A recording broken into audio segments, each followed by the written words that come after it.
고린도전서 2장 1절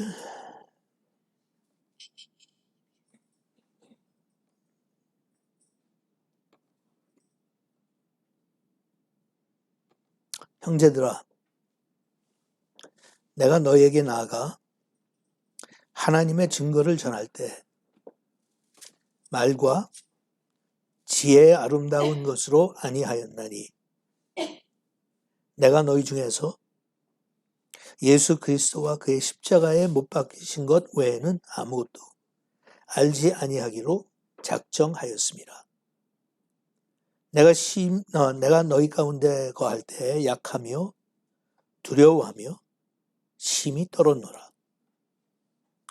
내 말과 내 전도함이 지혜에 권하는 말로 하지 아니하고 다만 성령의 나타남과 능력으로 하여 너희 믿음이 사람의 지혜에 있지 아니하고 다만 하나님의 능력에 있게 하려 하였노라.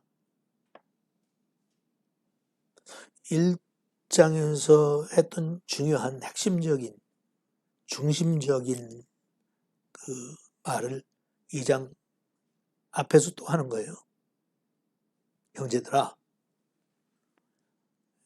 동등한 위치에 있는 그런 뜻. 내가 사도로서의 권위를 가지고 얘기하는 게 아니라 우린 다 형제들인데, 형제들아, 내가 너에게 갔을 때, 조금 이따가 이제 제가 좀 설명을 하려고 하는데, 내가 너에게 갔을 때, 이랬을 때는 어떤 특정한 때를 이야기하는 거잖아요. 그죠? 그러면 이제 우선 궁금한 게 어떤 때? 그죠? 당연히 물어보는 게 어떤 때? 우리가 그냥 대화하면서도 내가 그때? 그때가 언제야? 어느 때? 그러니까 지금 여기서 확실히 그걸 클리어하게 설명하진 않지만 처음에 사도 바울이 고린도에 왔을 때 그 상황을 교인들도 공유하는 사건이었어요. 옳은 게 아니에요. 설명이 필요 없어. 형제들아, 내가 너에게 왔을 때, 그때, 그런 거, 그때. 하나님의 증거를 전할 때 말과 지혜의 아름다운 것으로 아니하였나니. 말과 지혜의 아름다운 것으로 아니하였나니. 일반적으로 가지고 있는 상식이 사도 바울은 굉장히 설득력이 강한 분이었어요. 요새로 이야기해서 설교가 그렇게 그 개성이 가득해서 사람들을 쉽게 말로 설득할 수 있는 그런 웅변가는 아니었어요. 대부분 성경학자들이. 하지만 글로 표현한 걸 보면 어마어마한 설득력이 있고 설명할 수 있는 능력이 있는 분이에요. 그건 사도 바울이 쓴 편지들 보면 구약을 다 꿰뚫었어요. 그런데도 불구하고 사도 바울이 그런 거예요. 내가 너에게 왔을 때 말의 아름다움이나 설득력 가지고 온 게 아니라 그 다음에 뭐라고 그래요? 내가 너희 중에서 예수 그리스도와 그의 십자가에 못 박히신 것 외에는 아무것도 알지 아니하기로 작정하였노라. 1장에서도 그 얘기했잖아요. 한쪽에서 생각할 때는 내가 하는 말이 굉장히 어리석고 이 십자가의 복음이라고 하는 것이 너희들 넘어지게 하는 거침돌이 되는 거 나 안다. I understand. 근데 뭐라고 그랬어요?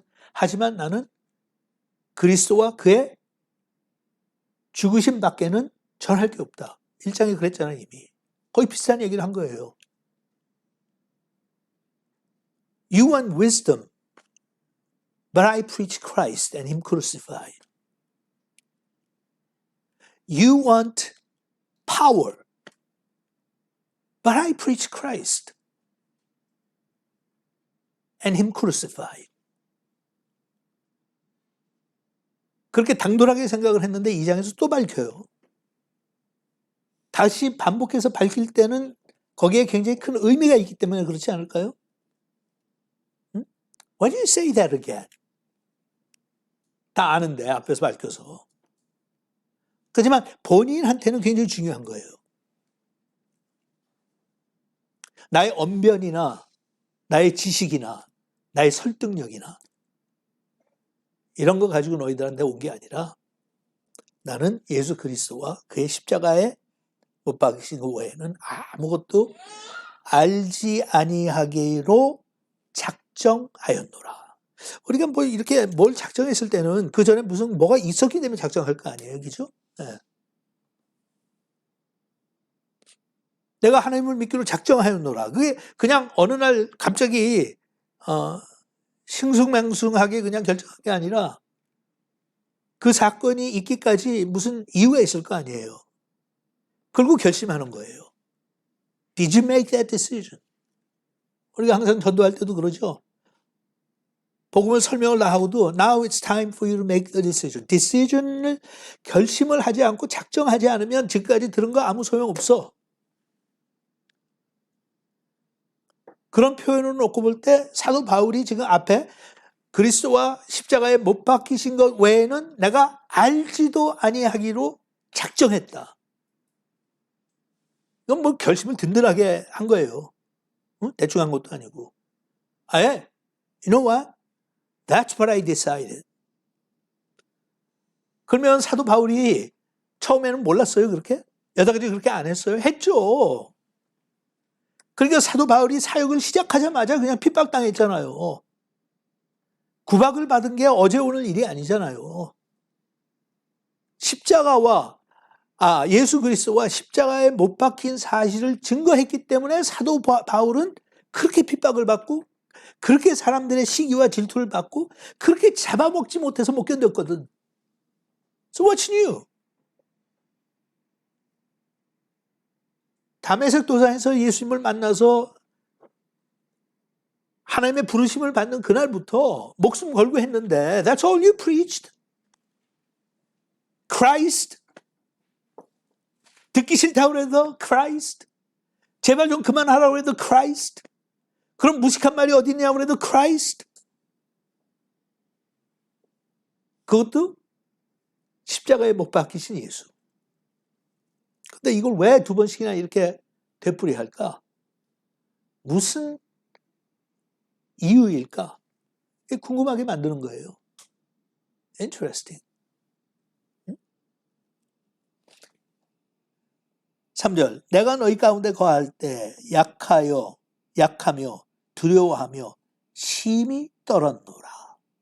When I came to you in weakness and fear and in trembling. 제가 종종 여러분한테 말씀드리지만 이 전쟁을 한다고 그러면 사도 바울의 스타일은 탱크를 무는 거예요. 다른 사람들은 총 갖고 나와서 깔짝깔짝거리는데 그냥 밀어버려요. 사도 바울은. 탱크로 그냥 밀어버려. 제가 가지고 있는 사도 바울에 대한 인상이에요. I don't care what you bring. 나는 그냥 복음으로 밀어버릴 거야. 담대한 사람이었어요. 겁이 없는 사람이었어요. 그죠? 세상에서 제일 무서운 사람이 생존할 필요가 없는 사람이거든요. 살아남아야 될 이유가 없는 사람은 건드리는 게 힘들어요. 그러니까 감옥에 가 있는 죄수들 중에 누가 제일 건드리면 안 돼요? 조심해야 돼? 사형수들.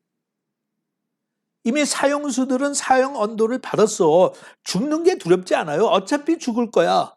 잘 보일 필요도 없어. 그러니까 같은 감옥에서 같은 갇혀있는 죄수들 중에서도 뭐 시비가 붙든지 이렇게 해도 웬만한 사람들하고는 시비부터 싸울 수도 있지만 사형수들은 no. 저건 겁이 없어. 어차피 죽을 거니까. 그게 제일 무섭거든요. 사도 바울이 그렇게 무서운 사람이었어요. 여기다 간판 걸고 다니는 것 같아. Kill me. Kill me. Just kill me. 여기다 타겟 걸어놓고 Please kill me. 왜? 나는 하늘나라 가는 게 내 꿈이기 때문에 겁날 것도 두려울 것도 무서울 것도 없는 사람이에요. 뭐를 무서워해요? 근데 떨기까지 했대. 궁금하지 않아요, 여러분들은? 도대체 무엇 때문에 사도 바울이 이렇게 무서워하고 떨고 연약하게 그렇게 느꼈고 I feel so weak.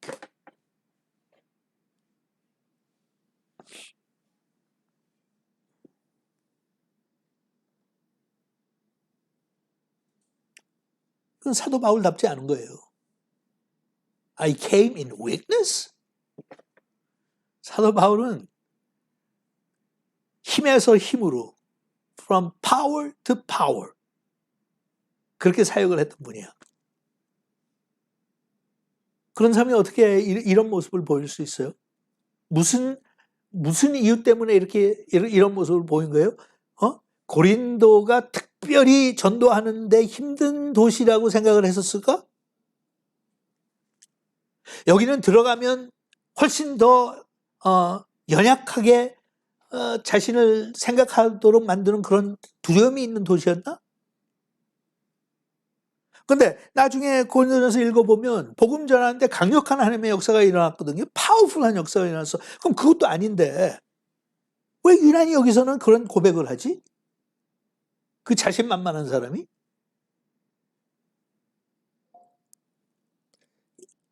그냥 여러분들 별로 관심 없죠. 나만 흥분해서 그런 거지. 무슨 관심이 있겠어. 내가 지금 이렇게 이거를 해석하기 전까지는 그런 거 성경 읽으면서 한 번도 그렇게 생각해 본 적도 없죠. 그냥 두리뭉실하게. 4절 내 말과 내 전도함이 지혜에 권하는 말로 하지 아니하고 다만 성령의 나타남과 능력으로 하여 너희 믿음이 사람의 지혜에 있게 하려 하여 지혜에 있지 아니하고 다만 하나님의 능력에 있게 하려 하였노라.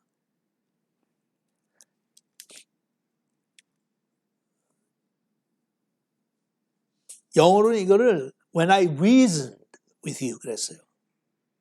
여기가 아니라 일반적으로 우리가 생각하는 게 교회에서 그렇고 전도를 나가서도 설득하려고 들어요 자꾸.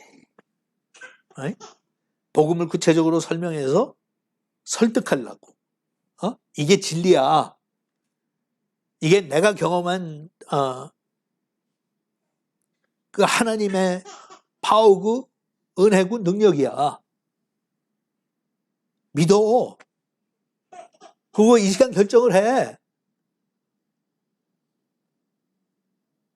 난 이건 잘 모르겠어. 근데 이거는 안 믿어지는데 그러면 또 설명하려고 들어요. 근데 전도를 어느 정도 해본 분들은 다 알지만 설명을 해서 이해가 가서 예수님을 영접하는 사람들은 아주 드물어요.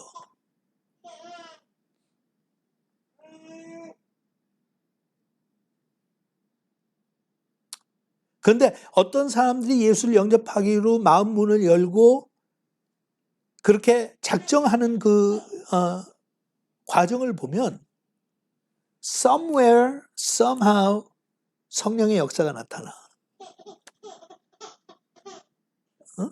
갑자기 하늘문이 열린 것처럼 안 보이던 세계가 열리면서 그 전까지는 전혀 믿을 수 없었던 성경 말씀이 믿기 시작해.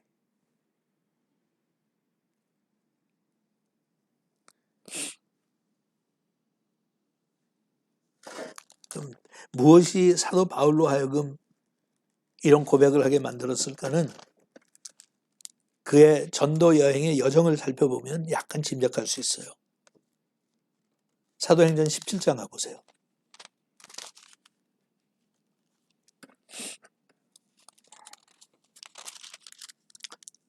사도행전 17장이 굉장히 중요한 열쇠가 여기 담겨 있어. 아마 웬만한 사람들 제가 좀 오늘은 가족들끼리 있는 것처럼 좀 잘난 척을 한다면 웬만한 교회 생활 해가지고 이 대목을 이렇게 설명하는 목사의 설교를 들어본 적이 없을 거예요. 자, 이제 잘난 척 그만. 하도 알아주는 사람들이 없으니까 내가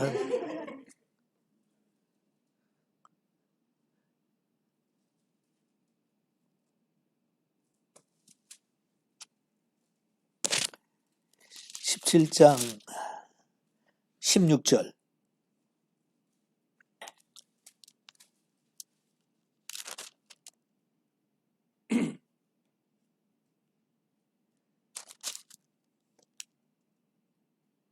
바울이 아덴에서 저희를 기다리다가, 저희라고 하는 것은 실라와 디모데를 지금 기다리고 있었어요. 아덴에서. 에덴이 아니라 아덴에서. 온 성에 우상이 가득한 것을 보고 마음에 분하여 회당에서는 유대인과 경건한 사람들과 또 저자에서는 날마다 만나는 사람들과 그 다음에 동그라미 해야 돼. 변론하니. 갑자기 아덴에 가더니 변론을 시작을 했어. 사도 바울은 그렇게 말싸움하는 사람이 아니에요. 굉장히 드물어요. 예수님도 그러셨고. 그냥 가서 선포해요. 선포하고 일이 일어나면 좋고 일어나지 않으면 그냥 다른 데로 또 옮기고. 앉아가지고 구태여 뭐 설명을 하고 변론을 하고. 변론도 우리 교회 안에서 신앙생활하는 우리 가운데 필요한 부분이에요. 근데 변론이란 건 뭔가 하면 저쪽에서 우리가 믿는 것을 공격할 때, 그죠? 나 그거 이해가 안 가. 뭐 그런 게 다 있어. 무슨 소리 하는 거야? 그럴 때 조목조목 구체적으로 성경 말씀을 가지고 변증하는 거예요. 응? 왜 우리가 무엇을 어떻게 믿는지. 그게 교회 역사를 보면 가끔 가다가 그런 시대가 와요. 근데 이 변증학이라고 하는 게, 기독교 변증학이라고 하는 게 제일 유행했던 때가 20세기 말이에요. 1970년부터 시작해서 이 Evidence for Christ라든지 뭐 이런 책들 나오고 저자들이 나오고 이렇게 하면서 진짜 똑똑한 사람들인데 일반 대학교나 일반 사람들하고 만나가지고 말싸움을 해서 이겨요. 응? 꼼짝달싹하지 못하게 만들어, 성경 말씀을 가지고. 그래서 그분들이 굉장히 유명세를 타요. 지금도 여러분들이 가서 보면, 유튜브에 들어가서 보면 그런 분들이 있어요. 특별히 거기에 기프트를 가지고 활동한 분들이 있어. 어메이징해요. 저 같은 사람이 봐도 와우, 내가 다 아는 건데 어떻게 저걸 이렇게 구슬을 매듯 저렇게 다 모아가지고 저렇게 설명을 할까? 와우. 저걸 설명하려면 나는 3시간 걸리는데 저 사람은 3분 안에 끝내네, 그냥. 진짜 놀라움을 금치 못했던 그런 사람들이 있었어요. 근데 지금 이제 20세기가 끝나고 21세기 들어와가지고 벌써 25년 정도 지나가는 거 아니에요. 지금은 변증학 하는 사람 별로 없어. 그쪽에 이렇게 관심들이 없어요. 왜 그럴까요? 해봤는데 효과가 그렇게 큰 게 아니야. 막 성경을 끼어서 설득하면 앞에서는 다 와우 이러는데, 그렇게 설명하고 변호했다고 그래서 예수를 영접하는 사람들은 그렇게 많지 않아요. 근데 누가 그걸 좋아했나? 믿는 사람들. 실력 있는 사람들이 나와서 다른 사람들을 입을 딱 막아버리니까 우리가 신나는 거야. 그죠, 여러분? 똑똑한 사람이 나와가지고 저쪽을 완전히 말문을 막아버리면 우리가 얼마나 신나요? 근데 그거 그렇게 신나게 해놨다고 그래서 성령 받았다는 사람도 별로 없어. 그러니까 지금은 별로 안 해요. 그러니까 그거는 특별한 이유가 있는 게 아니라 해봤자다 하는 결론에 이른 것 같아. 아, 그게 아니로구나. 응?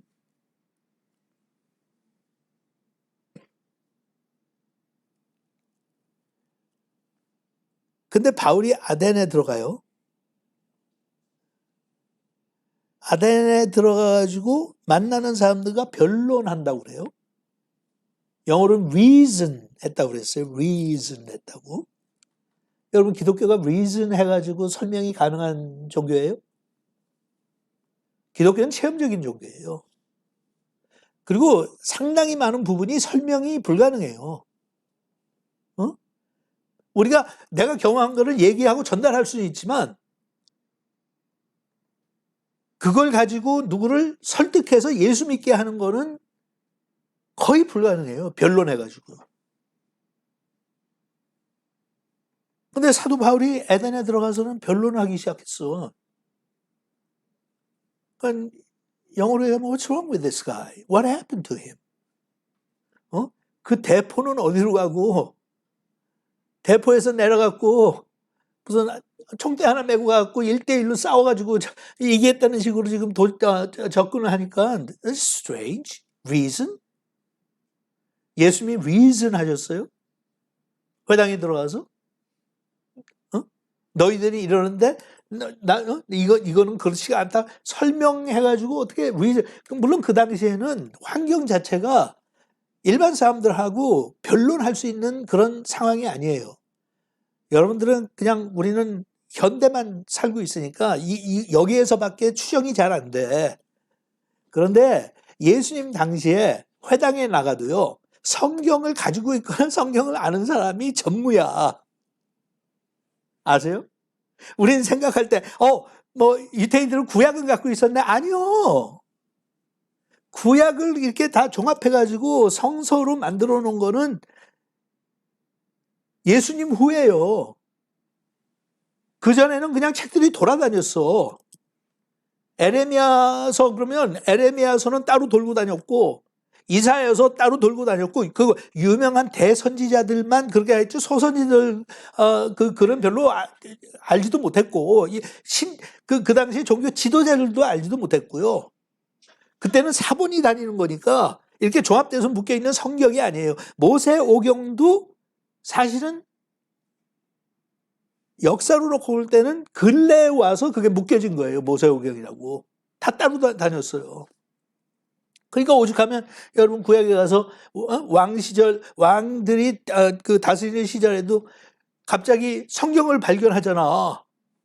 그것도 무슨 청소하다가 발견해요. 그래갖고 깜짝 놀라가지고 왕한테 갖고 가. 우리가 이거 성경 찾았다고. 예? 그 전까지는 성경을 본 적이 없어.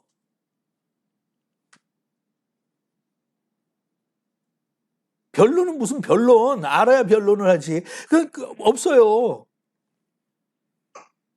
우리가 생각하는 것처럼 성경이 이렇게 누구에게나 다 available 한 거는 19세기 말 정도 들어와서 모두에게 그랬고 종교개혁 당시만 하더라도 신부들 외에는 성경을 읽을 수 있는 사람이 없었어요.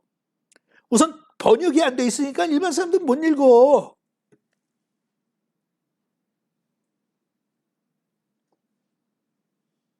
그러니까 히브리어로 돼 있는 성경을 헬라어로 번역한 게 주전 거의 400년 돼서예요.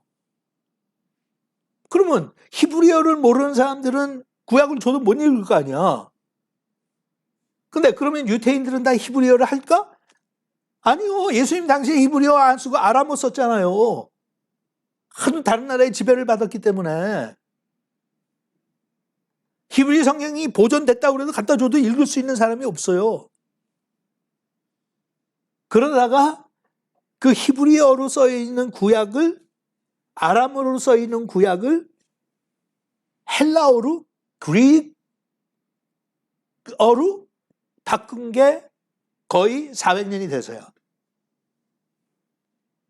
그러니까 그리거를 알아야 또 그거 읽죠. 일반 사람들이 무슨 외국어를 해요. 어? 아시겠어요? 그림의 떡이야. 무슨 왜곡을 해요. 그러니까 여러분 아시겠죠? 왜 예수님이 그렇게 비유를 많이 쓰셨는지? 이야기를 하면 머리에 꼭꼭 박히지만 성경에 근거해서 설명을 하면 사전 지식이 없으니까 아무것도 이해를 못해요. 그런데 그렇게 하다가 그 다음에 성직자들이 이 라틴 문화에 익숙해지면서 라틴어로 번역을 했어요. 그게 vulgate라고 하는 그 번역인데 라틴어로. 자, 라틴어도 그 당시에 아주 엘리트들만 이해할 수 있는 언어야. 그러니까 종교개혁 전까지는 신부들 외에는 성경을 읽을 수도 없고 가질 수도 없고, 그게 우리가 Bible for everybody 이런 개념은 최근에 와서 된 거예요. 한국 성경도 이제 100년 조금 넘었어. 성경 번역된 게. 한국어로 번역이 안 됐다면 우리는 아무것도 몰라요. 여러분들이 뭐 라틴어를 할 줄 알아, 그리거를 할 줄 알아, 뭐 영어로 성경을 뭐 읽을 수 있는 사람들은 있겠지만 한국어로 된 게 얼마나 이게 큰 기적 같은 기적이에요. 그래서 그렇게 대단한 유산을 우리가 물려받았는데 성경 끼고만 다니지 안 읽잖아, 여러분들이. 그러니까 영적 암흑의 시대지. 뭘 알아야 뭘 하지. 일주일에 한 번 그냥 목사의 설교 한 40분, 그러니까 우리 교회 같은 경우는 어떨 때 이제 1시간 들어봤자 앞에 한 20분만 기억하고 나머지는 다 다른 생각하고도 앉아서 들어있으니까 그나마도 뭐 남는 게 별로 없지. 그러니까 우리는 글을 알면서도 우리는 일리를 타는 사람들이야. 성경을 몰라요. 근데 이게 얼마나 많은 사람들의 수고와 헌신과 이 번역 그 라틴어를 가지고 종교 개혁을 하면서 독일어와 영어로 번역을 하는 과정에서 얼마나 많은 사람들이 화형을 당했는 줄 아세요?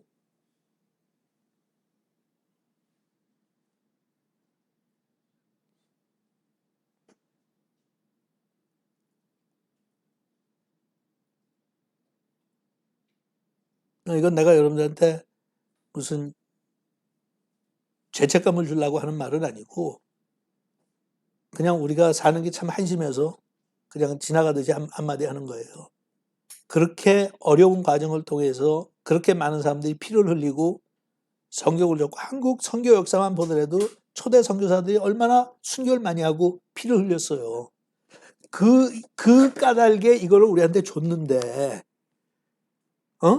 이거는 그냥 초등학교만 다녀도 다 이해할 수 있는 걸로 만들어 줬는데, 왜 안 읽느냐고.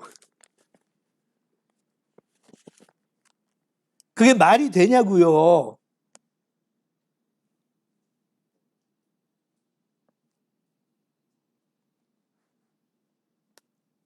더 조용하다. Anyway. 그러니까 이 변론한다는 것도 거의 불가능한 상태예요. 근데 사도 바울은 실력이 있잖아. 그죠? 아람어도 할 줄 알지? 히브리 성경도 읽을 줄 알지? 그릭 언어로 편지까지 썼지? 실력이 있으니까 자기가 변론할 수 있죠. 그러니까 아덴에 그때 그리스의 수도가 아덴이잖아요. 응? 로마하고 아덴하고. 그 아덴에 들어가서는 약간 실력 과시하려고 그랬던 것 같아. 항상 이 무식한 사람들하고만 그 전도하고 이러다가 매일 돌로 의도나 맞고 그렇게 하니까 이제 신사들하고 좀 말이 통하는 사람들이니까 가가지고 내 실력도 좀 보여주고 여기 가서는 그냥 지식으로 한번 붙자 라는 생각이 들었던 것 같아. 그래서 작전을 바꾼 거예요. 여기 들어가서는 그리스도와 십자가에 못 박히신 그걸 너무 그냥 그거 가지고 소리 지르면 이 사람들 유식한 사람들이니까 그게 안 통할 테니까 여기 들어가서는 좀 우리 기독교도 이렇게 실력이 있다. 변증법을 통해서 내가 너희하고 맞대결할 수 있다. 그런 사람이 있는 것도 좀 보여줘야지. 라는 생각이 혹시 들지 않았나 그렇게 생각을 해요.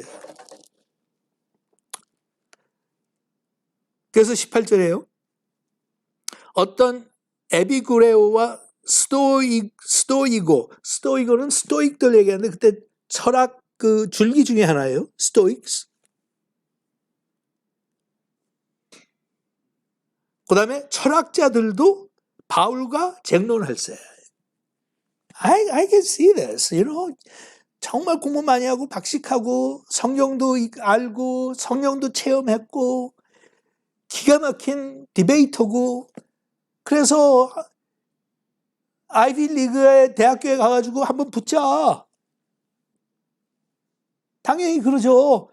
그래갖고 거기에서 잘 나가는 정말 박식한 노벨상까지 받은 이런 사람들하고 같이 논쟁을 할 판인데 그때 가가지고 막 그리스도와 그의 십자가에 못 박히심 이거 얘기하면은 좀 철없는 것 같이 보일 수도 있잖아요. 그러니까 여기 들어가서는 좀 그들에게 맞는 방식으로 좀 전도하자. 어디 많이 들어본 소리예요? 응?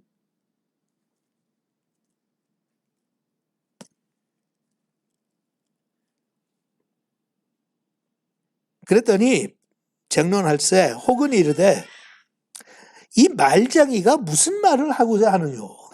그러니까 딱 찍힌 게 이 말쟁이네. 말쟁이네. 사실 우리도 그런 얘기 들을 때 많죠. 교회 다니는 사람들 말은 잘하는데. 도대체 어떤 인상을 받았으면 사도 바울은 말쟁이라고 그럴까? 금방 파악을 한 거예요. 저쪽에서.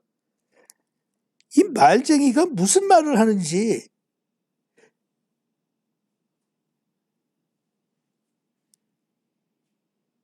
그 19절에요.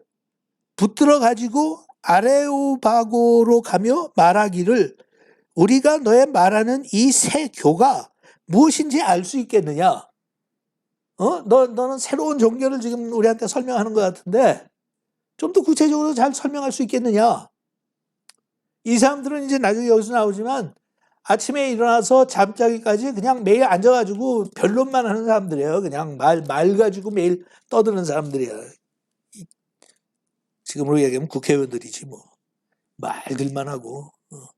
매일 국회에 모여가지고 말들만 하잖아요. 되는 건 하나도 없고 하는 일은 없고. 그 말쟁이들이 모여있는 거지. 20절 내가 무슨 이상한 것을 우리 귀에 들려주니 그 무슨 뜻인지 알고자 하노라 하니 그럼 관심은 생긴 거예요. 조금 말하는 거 좀 들어는 보자. 일단 모든 아덴 사람과 거기서 나그네된 외국인들이 가장 새로 되는 것을 말하고 듣는 외에는 달리는 시간을 쓰지 않음이어라. 그러니까 소위 지식이라고 하는 사람들이 매일 모여가지고 이제 뭐 이런 철학 저런 철학 이런 지식 저런 지식 같이 모여서 이제 나누는 거예요. 그걸 하루 종일. 바울이 그런 현장으로 들어간 거야. 그러니까 당연히 전략을 좀 바꿔야겠다고 생각했겠죠?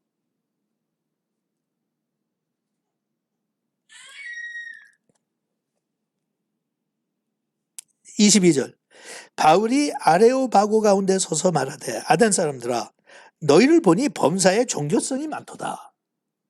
이게 소위 이제 우리가 이야기할 때 접근 방식 중에 하나가 동질감을 느끼게 해주는 거예요. 너 무슨 새로운 종교 가지고 온 거 보니까 그러니까 바울이 내가 와서 좀 둘러보니까 너희들이 굉장히 종교성이 많다. 종교심도 많고 인정해 주는 거야. 우리 되게 무슨 디베이트 하거나 뭐 이럴 때 일단은 상대편을 인정해 주라고 그러죠. 응? 그렇게 인정해 준 거예요.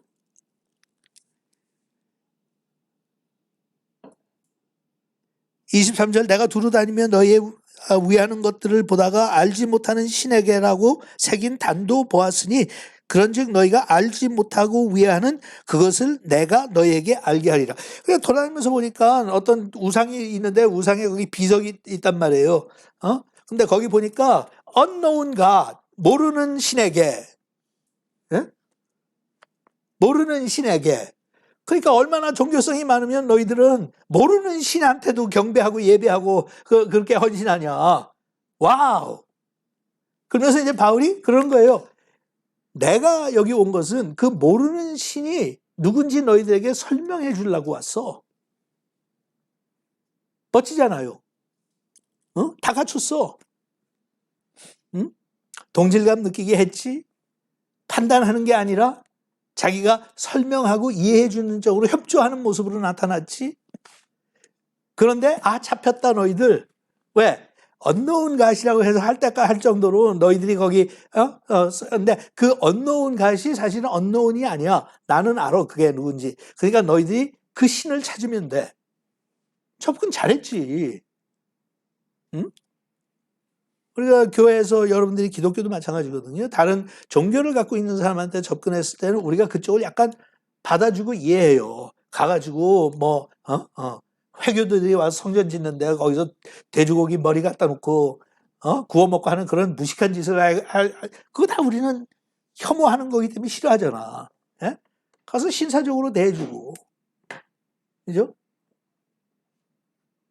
불교 신자를 만나면 어떤 때는 그것도 인정해주고.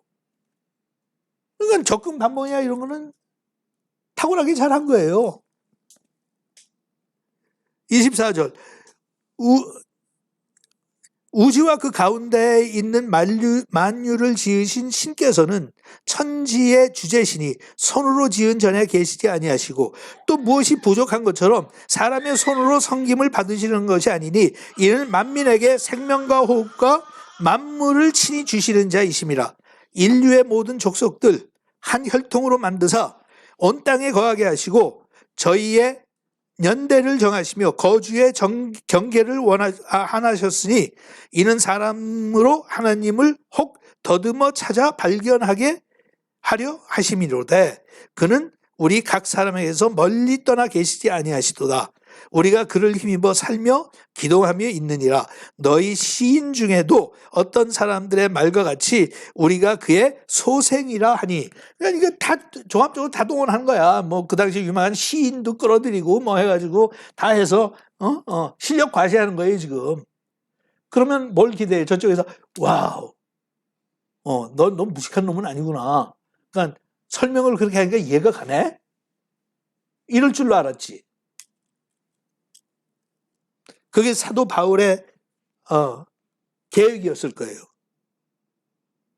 이와 같이 신의 소생이 되었은즉 신을 금이나 은이나 돌에다 사람의 기술과 고안으로 새긴 것들과 같이 여길 것이 아니니라.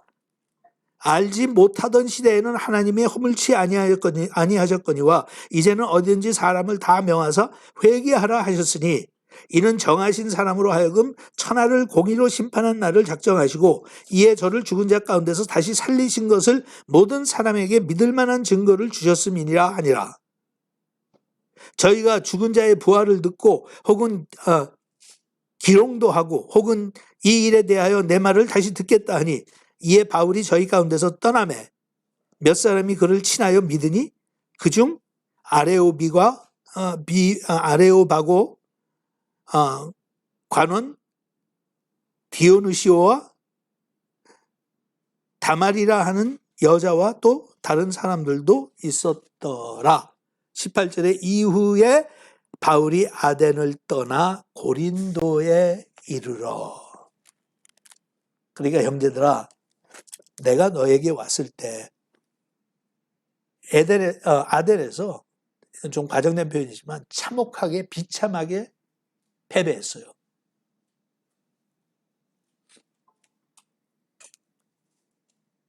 믿는 사람도 몇 명 되지도 않았고 거기 가서 그렇게 멋있게 한 판을 겨뤘는데 자기 딴엔 이겼는데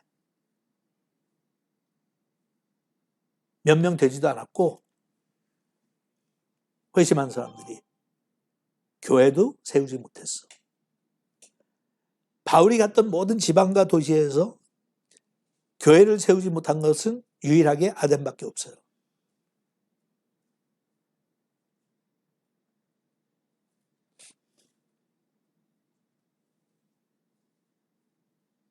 우리한테 시사하는 바가 굉장히 많아요.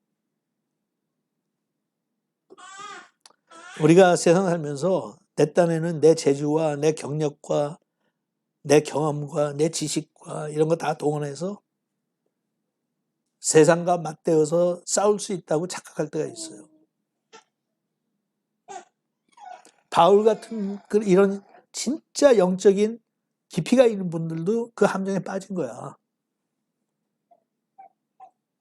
그러니까 에덴에서 고린도까지 그렇게 거리가 먼 건 아니지만 거기를 가는 동안 얼마나 깊은 생각이 많이 있었겠어. 특히 겸손하게 자기 자신을 돌아보는 분이었으니까 고민을 많이 했을 거예요. 창피하기도 하고 하나님 앞에 죄송하기도 하고 건방지게 자기 실력으로 가서 이길 수 있다고 착각을 했던 것도 마음이 아팠을 거고. 이제 이해가 가세요? 그래서 아덴을 떠나 고린도에 왔을 때 나는 큰 약함과 나는 강한 줄 알았는데 지금 이 받은 상처를 끌어안고 사는 걸 보니까 난 약해.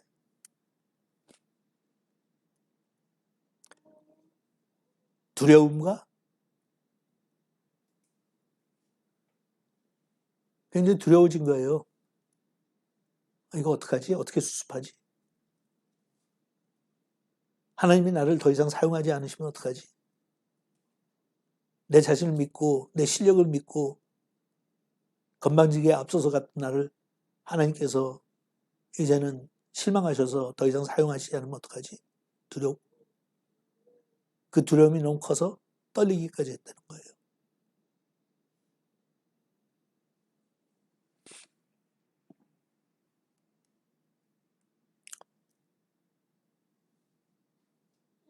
근데 세상에서는 물론이고, 왜냐하면 가치관이 맞지 않으니까. 교회 안에서도 보면 소위 잘 나가고 성공하고 유명하다는 사람들 가운데 이런 거 거의 찾기 힘들어요. 거의 불가능에 가까워요. 유명해지고 성공하고 출세할수록 다 뭐라 그래요? 나를 보래. 나한테 한 수 배워가래.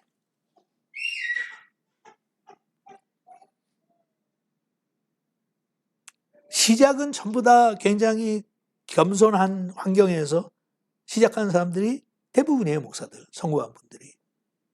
응? 가난한 목회 그 환경에서 정말 고생해서 교회를 개척을 하고 세웠는데 어떻게 하다 보니까 10,000명, 20,000명, 30,000명 교인들이 늘어나는 거야. 그리고 거기에 상한 대접을 받기 시작해요. 주변에 있는 후배 목사들, 젊은 목사들이 한 수 배우고 가겠다고 찾아와요. 그리고 자기가 했던 거를 자기 교회로 돌아가서 흉내를 내기 시작해요. 처음에는 그렇게 믿은 게 아닌데 시간이 갈수록 내가 뭔가 주는 게 있는 모양이지.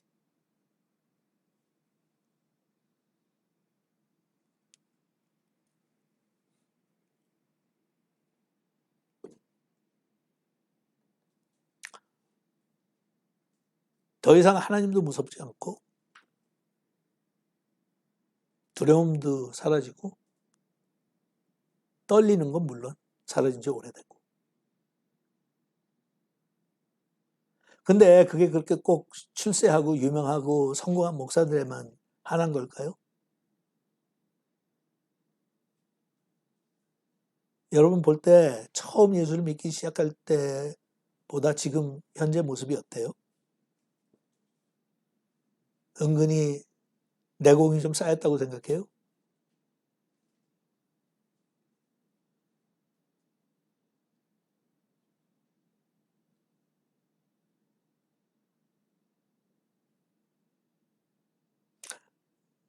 저는 워낙 천성적으로 좀 이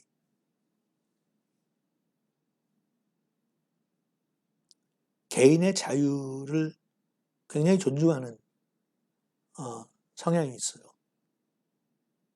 그러니까 좀 약간 반사회적이고 항상 반항기가 좀 있고. 그래서 현대 교인들 중에 교회 안 나가고 그냥 자기 혼자 신앙생활 하겠다고, 교회 필요 없다고 생각하는 사람들이 많이 있는데 저는 이해는 해요. 한쪽으로 그래요. 교회 내가 봐도 교회 나갈 생각을 뭐하러 하냐. 가면 골치만 아프고 목사들 설교도 시시하기만 하고.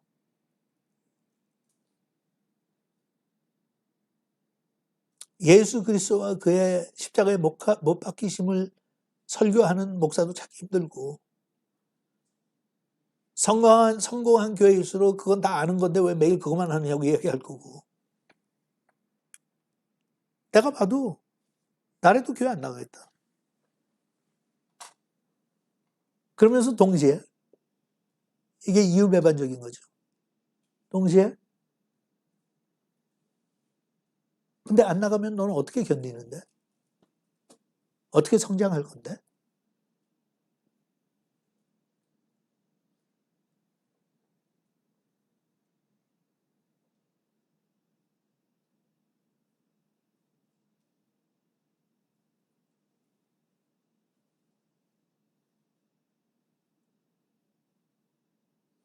내가 여러분한테도 이 이야기를 몇 번 했을 거예요.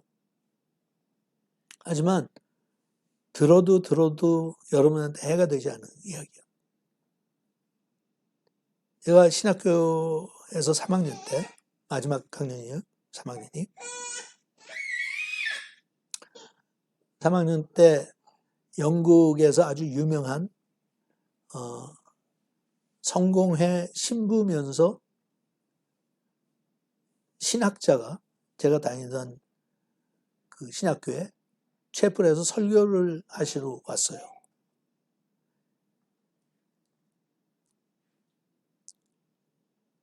오닐이라고 하는 분인데 성공회 교주까지 했던 분이에요. 근데 겉모습을 볼 때 그렇게 겸손할 수가 없어.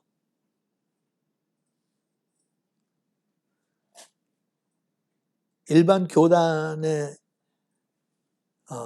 교단장들 보면 정말 싸가지 없이 잘난 척들 하고 막 교만이 흐르거든, 얼굴에서부터.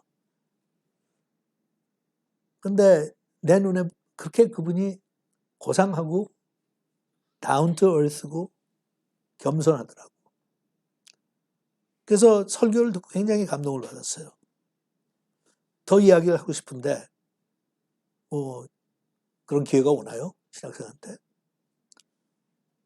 근데 오전에 좀 쉬는 시간이 있어서 커피를 마시러 교내 캐프테리아에 갔는데 그분이 혼자 앉아 계시는 거야. 응? 그러니까 모르겠어요. 사람을 못 알아본 건지, 응? 아니면 신학생이 다 건방지니까 건방져서 그런지. 한국 같으면 막 줄을 서가지고 안수기도 해달라고 할 판인데 혼자 앉아 계시더라고. 그래서 때는 이때다. 그래가지고 제가 커피를 들고 찾아갔어요. 같이 앉아도 되겠느냐고. 앉으라고. 그냥 온화한 게 그냥 이렇게 흘러내려요. 어? 아주 진짜 맘 좋은 할아버지 같아. 앉으라고. 그래서 너무 앉자마자 너무 식상한 질문을 했어요. 왜 그런 거 있죠? 꼭 누구나 다 하는 질문. 앞으로 후배에게 꼭 해주고 싶은 이야기가 있냐고.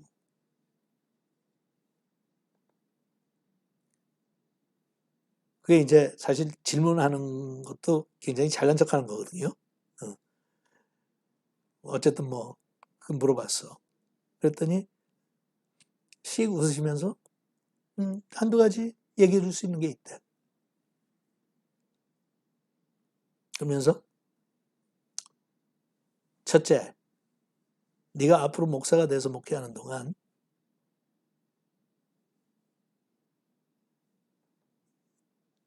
열심히 기도하는 것을 잊지 마라.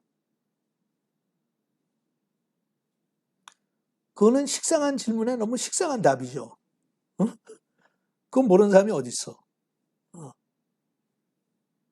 Stay on your knees. 무릎 꿇고 살라고. 그 다음에 두 번째 얘기하시면서 앞으로 네가 성공하면 내 자신을 너무 심각하게 생각할 위험이 있다. 네가 하는 사역은 매우 심각하고 신중한 거다.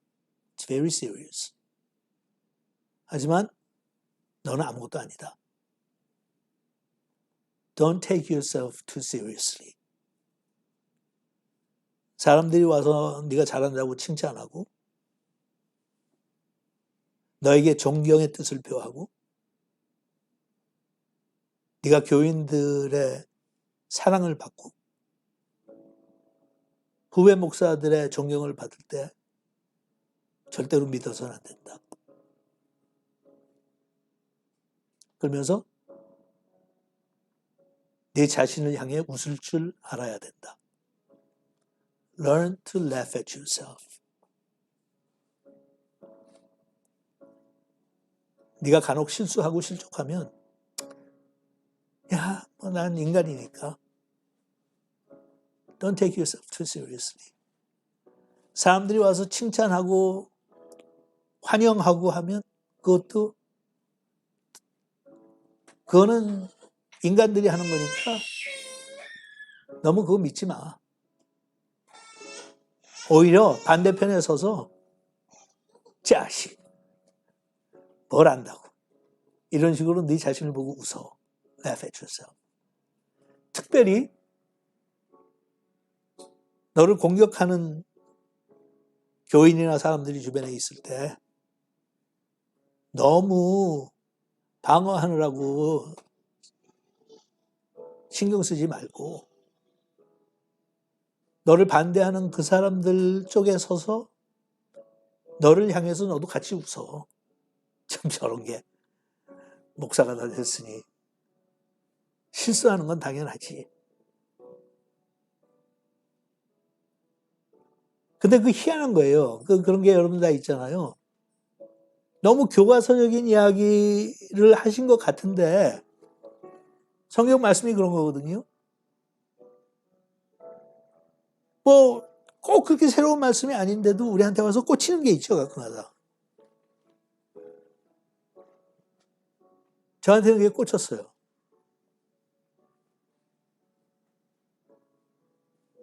근데 그렇게 이야기하는 그분이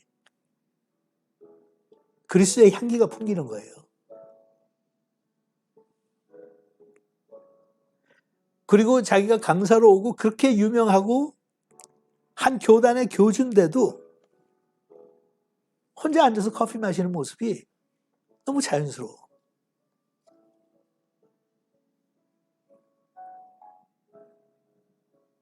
그래서 저는 그분의 그 모습과 그 향기에 굴복하고 You know what? 나도 저렇게 성장하면 좋겠다. 응? 나이를 먹으면서도 계속 인기 유지하고 싶어 하고 명성을 쌓고 싶고 대접받고 싶고 알아주기 원하고 잘하고 성공한 것은 내가 잘나서 그렇게 된 것처럼 응? 다 내 탓이고 나를 탓하고 공격하는 놈들은 다 못된 놈들이고 알지도 못하면서 이러지 말고 Learn to laugh at yourself. You're not that serious. You're not that serious.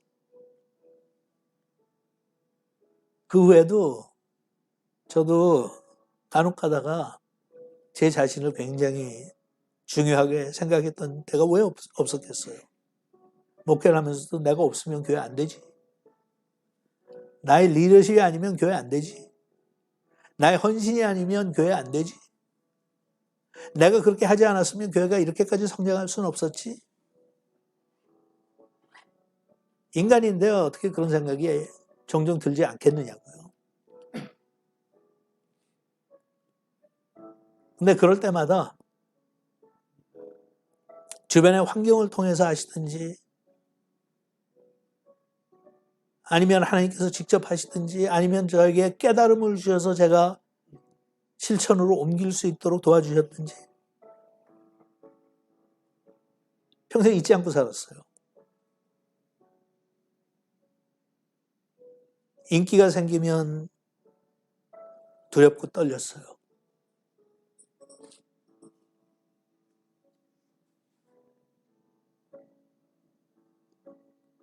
내가 실패하는 것도 시간 문제인데.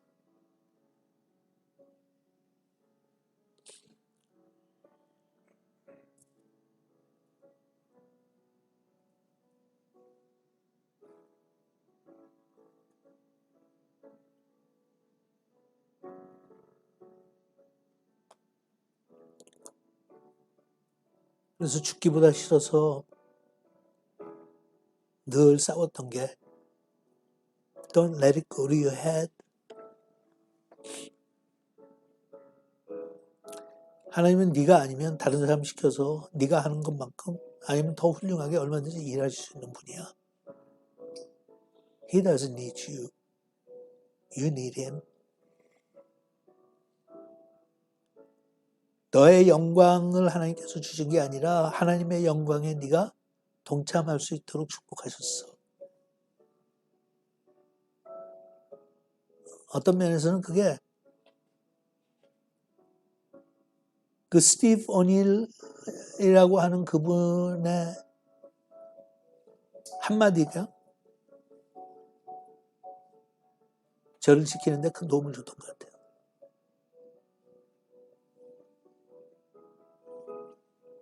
사도 바울은 자기의 실패를 참 멋지게 회복한 거예요. 그래서 고린도에 가서는 엄청난 역사가 일어나요. 저뿐만 아니라 목회자들만 그런 게 아니라 모든 교인들도 다 너무 자기 잘났다고 생각하는 생각으로 꽉 차 있으면 망해요.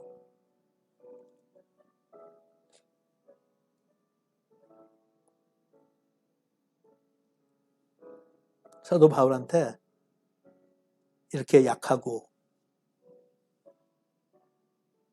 두렵고 떨리는 게 무엇인지 배워야 될 것 같아. 나는 그 스티브 오닐이라고 하는 분한테서 그걸 배운 거예요.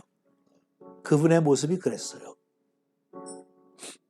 그 당시에 거의 80세가 돼가지고 학교에 오셔서 설교를 하신 분인데 누릴 거 다 누렸잖아요. 그분은 인도의 선교사로도 가서 젊음을 바친 분이고 참 훌륭하게 거룩하게 사신 분인데 그분을 볼 때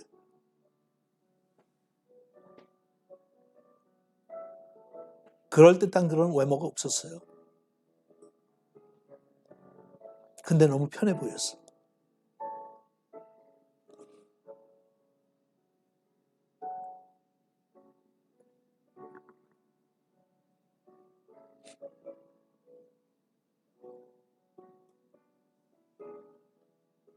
그리고 저한테 그렇게 얘기를 한 거는 본인이 그걸 체험하고 그렇게 살았기 때문이 아닐까요?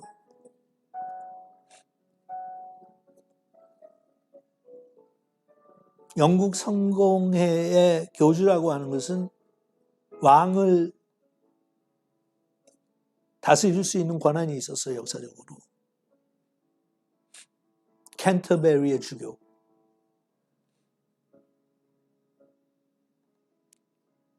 종교적인 차원에서는 올라갈 대로 다 올라간 거예요.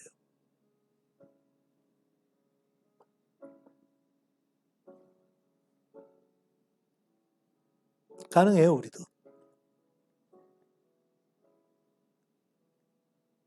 이 시대는 성공한 사람들을 조명하고 출세한 사람들을 칭찬하고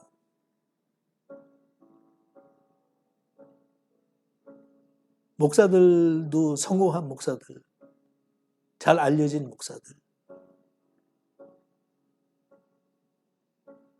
그런 시대가 돼버리고 말았어요.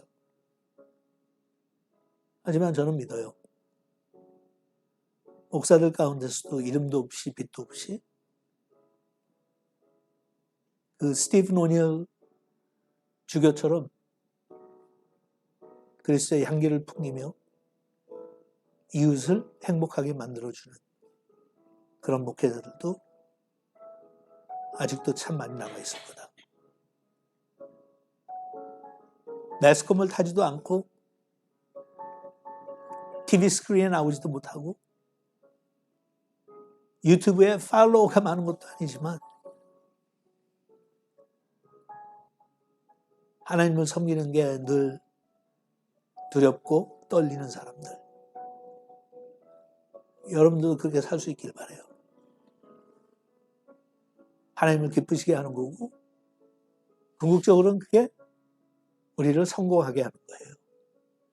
사도 바울은 그런 깨달음 때문에, 뼈를 깎는 것 같은 깨달음 때문에 고린도와 그 이후에 그렇게 강력한 사역을 할 수 있었던 거예요.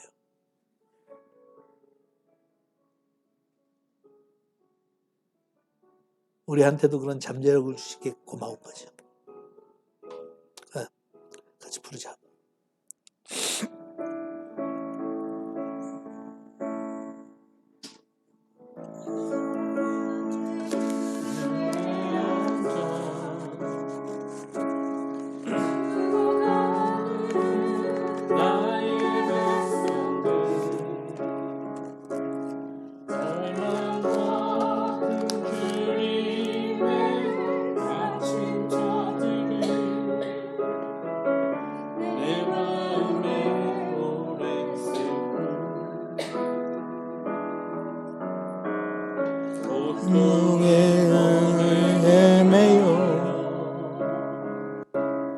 울고 있는 나의 자녀들,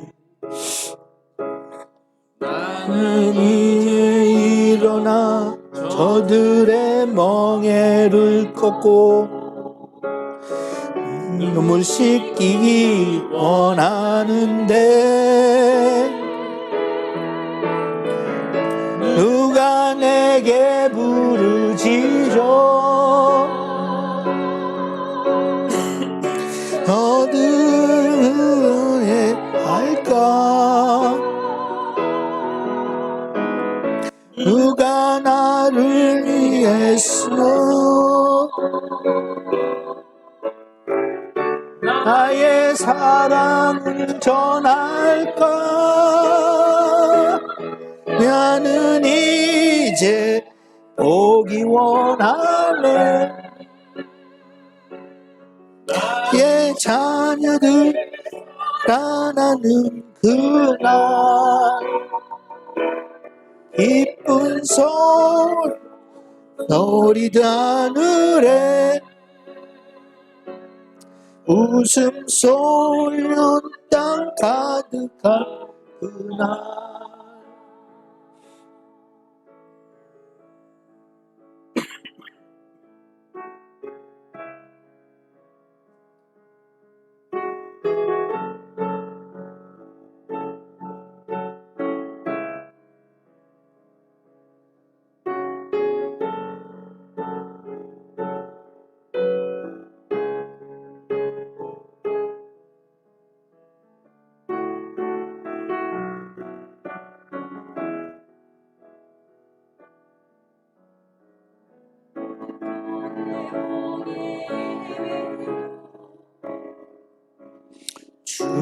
죽어간 나의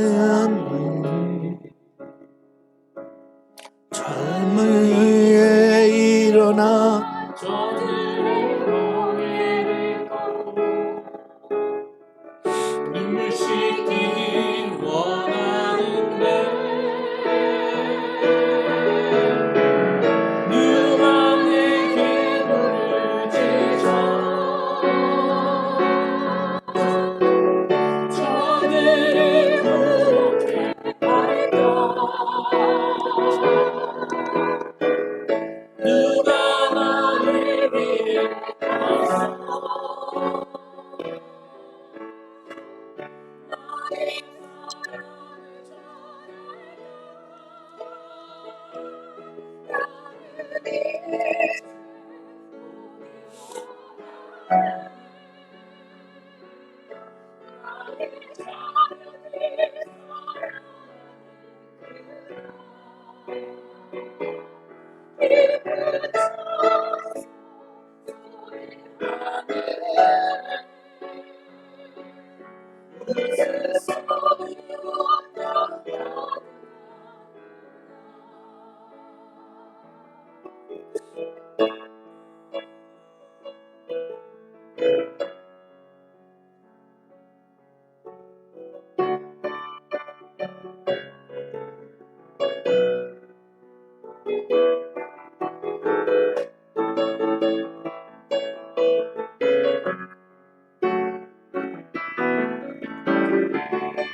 사랑을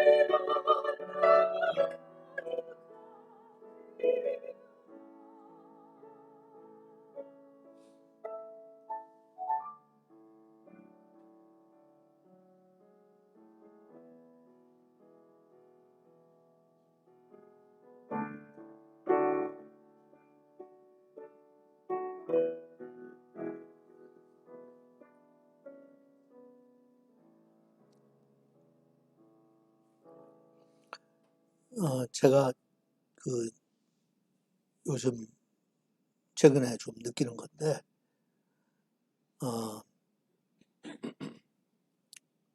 제가 이제는 나이를 자꾸 먹잖아요.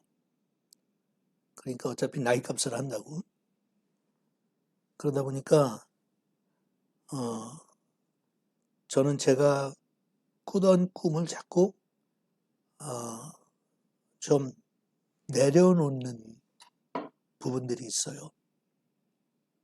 뭐, 건강도 그렇고, 여러 가지 면에서. 근데 그러다 보니까 나는 내 나이 값을 하는 건데, 아직은 그렇게 나이 값을 할 때가 아닌 사람들까지도 나를 닮아서 내 나이 값을 하려고 들더라고, 봉을 잡고.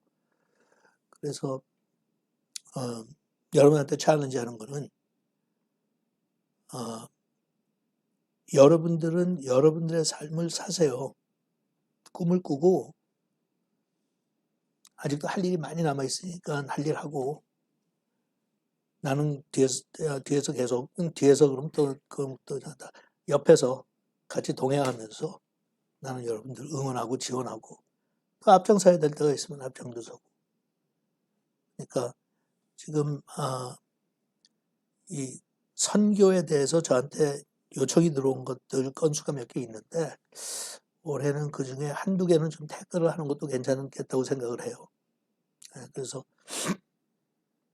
이제 하나는 우선 당장 하나는 정혜란 선교사한테 저에게 지난주에 연락이 왔는데 거기서 그 목회자 부부 수련회 비슷한 것을 아주 작아요 규모가 같은 것을 하려고 하는데 저보고 와서 도와줄 수 있냐고 그래서 제가 생각을 해보겠다 그랬어요.